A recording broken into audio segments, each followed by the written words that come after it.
Since it's a rainy day today, we're going back to the starter dough. Well, I'm going back to the starter dough, and I decided to make a raisin cinnamon bread as suggested by Ashley. So Ashley expects some cinnamon raisin sourdough bread very soon. But anyway, I'm going to feed my sourdough, and it's going to have to sit for about 4 hours to activate. So since I'm going to need a half cup of sourdough starter, I'm only going to put a quarter cup in of the flour, a quarter cup of water.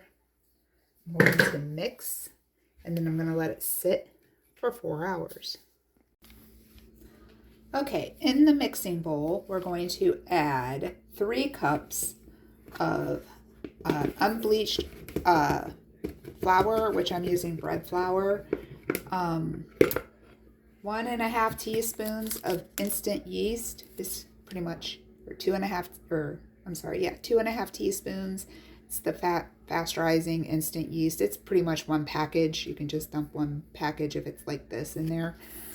Like I said, I'm using the bread flour.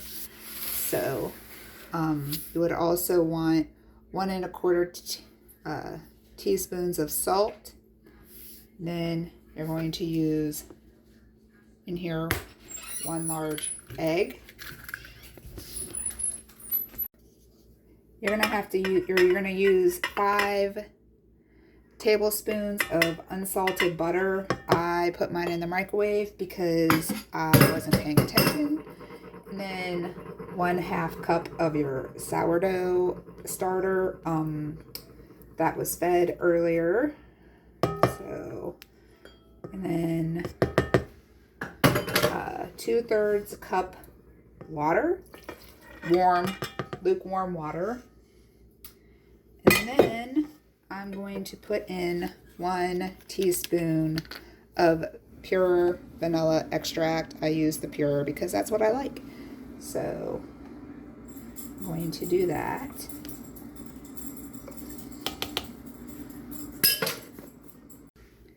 And then you're going to mix on low with your bread hook for about 6 to 8 minutes. I'll probably go 6 and check on it.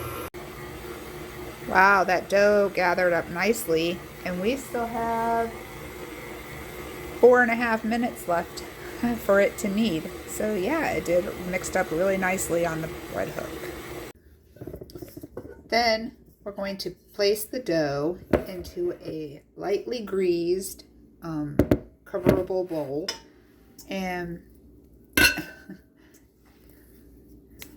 we're going to let it rise for about 1.5 to 2 hours until it's just about doubled. To make the filling, we're going to use 1/4 cup of granulated sugar. We're going to use 1.5 teaspoons of ground cinnamon. So I'm using a 1/2 teaspoon, so it's going to take 3.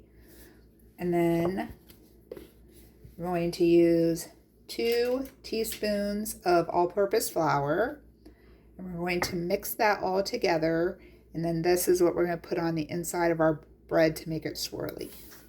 And then we're going to make an egg wash with 1 tablespoon of water and 1 large egg. And we're going to beat that and make an egg wash.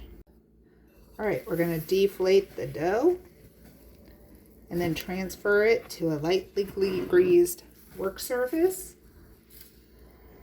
And then we're going to roll and pat out the dough until we get a nice rectangle, about 6 inches by 20 inches. So this is what my rectangle looks like. We'll see how I did. And we're going to brush the top of the dough with our egg wash. And then we're going to sprinkle our cinnamon sugar and flour mixture all over it. And make sure it is evenly spread out except for one part of our short side of our triangle. And then we're going to sprinkle a half a cup of raisins. I'm just guessing because, hey, why not just guess?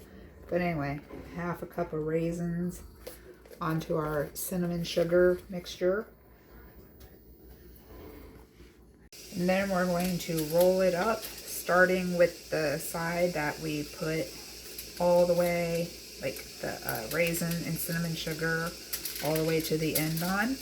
We're going to roll it completely up. And then we're going to put it in a lightly greased bread loaf pan.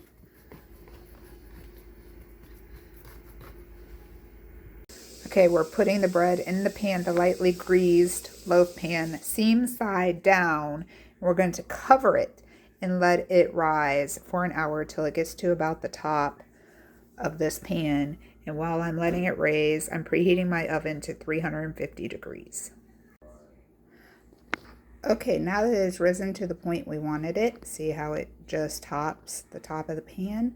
We're going to stick it in the oven uncovered for the first 15 minutes. Now we're going to tent some foil on it and bake it for another 25 minutes. The crust is a little light for my liking, but it is measuring 190, so that means it is done. So I will cut it open and we'll see what the inside looks like.